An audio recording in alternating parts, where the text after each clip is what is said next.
Log entry 27, row expedition deep 17, September 14, 1920. To whoever finds this, if you're reading this, listening to this, I'm already gone. By now the ship's empty, drifting in the middle of the ocean, with no sign of the crew. I'll try to explain what happened, but I'm not sure anyone will believe me. I am not even sure I believe it myself. It began so slowly that none of us noticed it at first. We were a small crew, 8 of us, on a mission to explore a trench deeper than anything anyone had ever seen. The Silent Maw, they called it. A void in the ocean floor, so deep it swallowed the light itself. We were excited, eager to make a breakthrough, to be the first to map its depths. We should have known better. There are places in the world we aren't meant to see.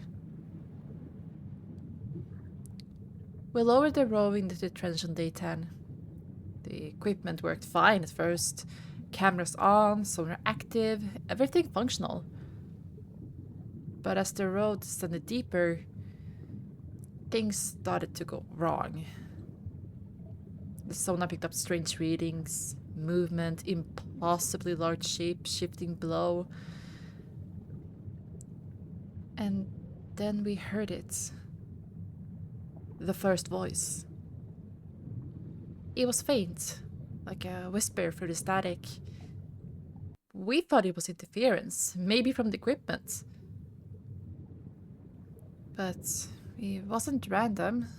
It had a pattern, a rhythm, almost like it was speaking. And the deeper we went, the louder it grew, until it felt like the sound was inside our heads, vibrating in our skulls. No one wanted to admit it, but we could all hear it.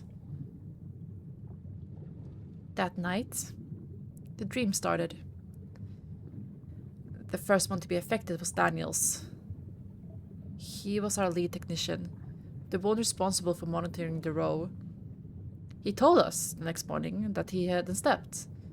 He kept dreaming of water, of sinking into cold black depths. At first, we laughed it off. Just nerves, we thought. But over the next few days, Daniels grew worse.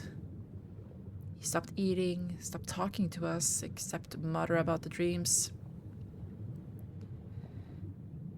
He said he could hear the voice when he was awake now, calling his name, telling him to calm down. We didn't know what to do. Then, on day 13, Daniels disappeared. He seemed calm before it happened. That's what disturbed us most. After days of pacing, sweating, and whispering to himself, he suddenly became serene. He sat quietly in the mess hall that morning, staring at the porthole. When I asked him how he was feeling, he smiled. "I understand now," he said. That was the last thing he ever said to me. That night we found the hatch open.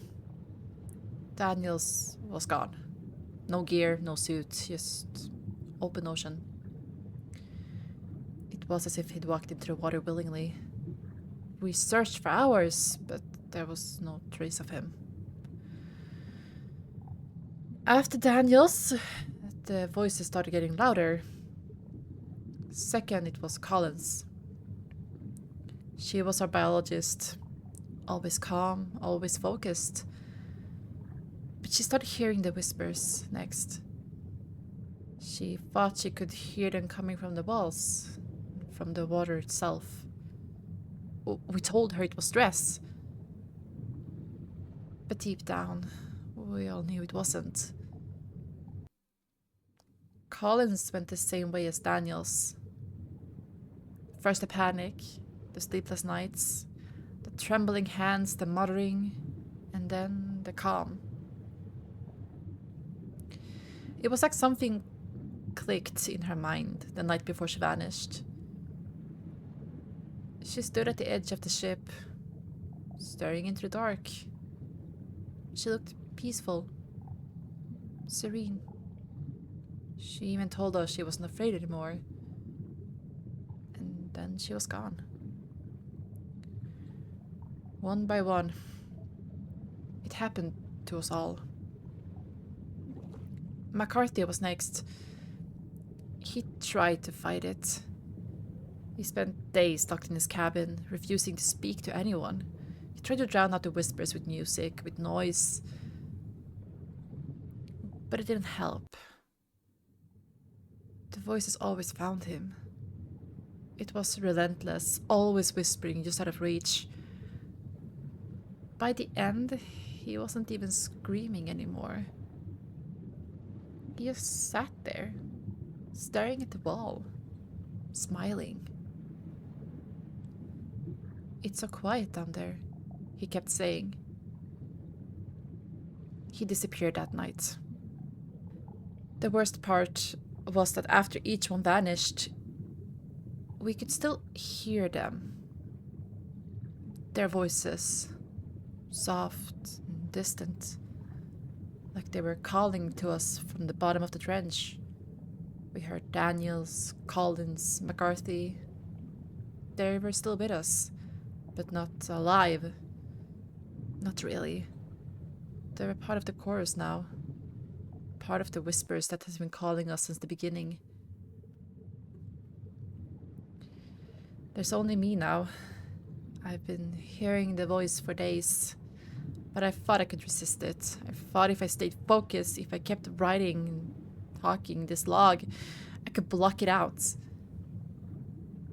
But it's getting harder.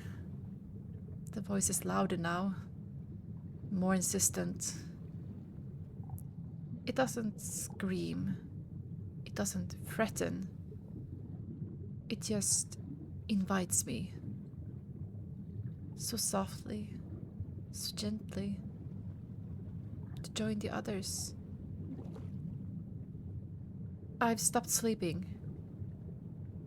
It's easier that way.